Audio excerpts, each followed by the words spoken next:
I wanted to talk to you specifically too about, we've all been talking about the players about carrying momentum from last week, and that's an obvious thing.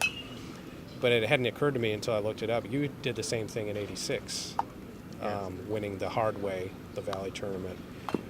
When you were a player, what did you take from that experience? And now that you're a coach, what can you apply, and what does apply to these guys' experiences as they try to do the same thing you did?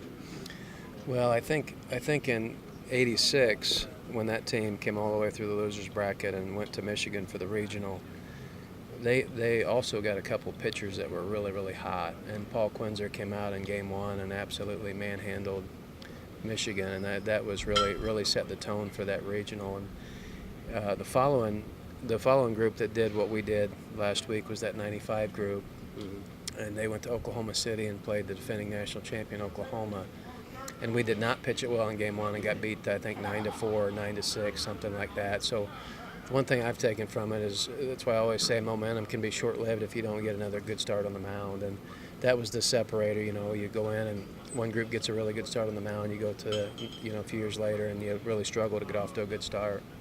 So I think the important thing still comes back to you maintain momentum by continually getting good starts on the mound.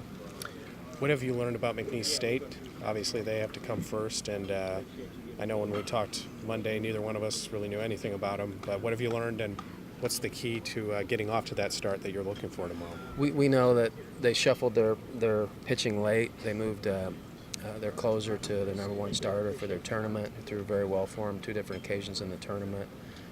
We know that they've got a lot of team speed, up and down the lineup. And their offense has got some power in it as well, which is different than, I mentioned Southern Illinois early and similar, but got much more power than Southern had, and they've got a couple of real burners in their lineup that we just have to keep off base. One story I was going to write about was the left field, unique left field out there. And obviously you don't see a convex ball every day of the week. Last time I was here, they had that black monster out there.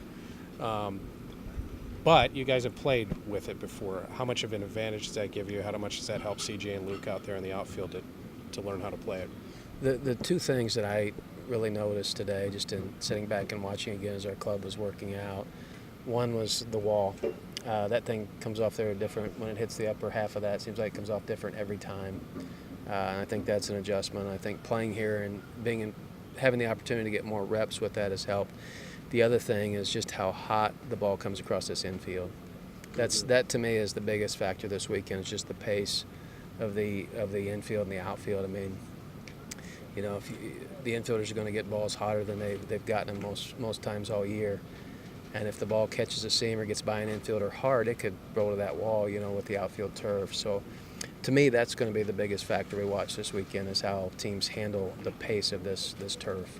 It's not only that, but in left field, the less obvious thing that you don't notice until you're out there is that it's settled. So balls are going to go inordinately into that corner too. I mean, CJ's got a lot to do out there. In other words. Yeah, no question. I mean, and the other thing is, you got to be careful getting up on a dead run, because you hit the foul line, you're into the wall. There's no foul territory here, which will be an adjustment for some of these clubs as well. So I think the fact that this park is much different than most that you play in. Having played here every year, we got some guys, this is their 4th or 5th time playing here, which is a big deal.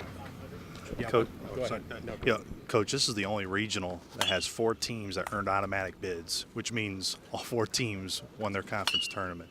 Kind of mentioned, Todd said, it starts off with McNeese first, but no matter who you see, you're playing teams that are on a roll. Yeah, everybody's coming in hot, and that's why I say the teams that put together the best pitching out there back to back to back are going to be the teams that stay hot.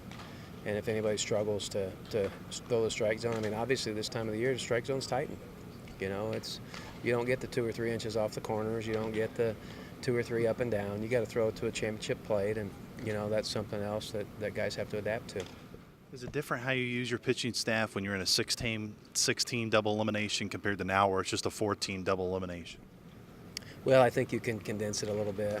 I think if coaches tell you they know what they're doing all the time in a 6-team, they're lying. You're just kind of flying by the seat of your pants trying to figure out, okay, who do we get in there next? How can we buy time? How do we do this? I think in a 4-team, I think you're much more apt to go get your top-end relievers earlier in the game. Obviously, you've been in the NCAA tournament before. Fans that may not know what Synergy is, but that's obviously the video service that you guys use that helps scout.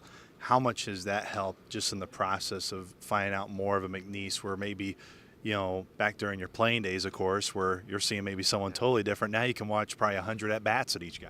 It's a game changer for all programs. I mean, I'm sure they've watched hundreds of at-bats on our guys. They've watched our pitchers, over and over and over. So you definitely aren't walking in cold anymore like in past years. So old guys like me would have struggled to hit in today's game because we snuck up on them a few times. But now you can't. I mean, it's teams are going to come in with a scouting report. They're going to come in having watched you on video and have a really good feel. So I think the scouting has really changed the game at our level today.